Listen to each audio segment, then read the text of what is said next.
Hai semua, ketemu lagi dengan MC Channel. Pada video sebelumnya, teman-teman sudah menyaksikan detik-detik peluncuran KMP Ihan Batak. Dari banyak komentar yang masuk, ada yang bertanya, di mana kapalnya dibuat?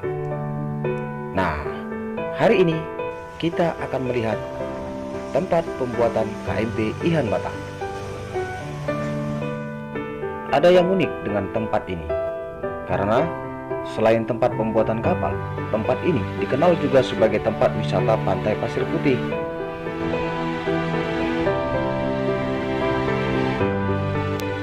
Jadi, di sini selain melihat pembuatan kapal, pengunjung juga bisa menikmati keindahan alam Danau Toba dan menikmati matahari terbenam.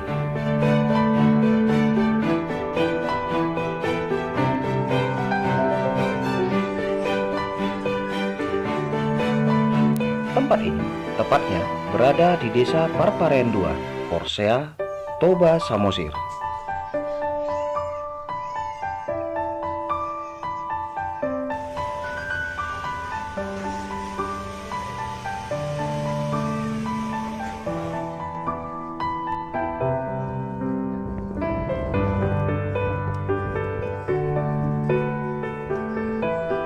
Nah, sekian dulu untuk saat ini.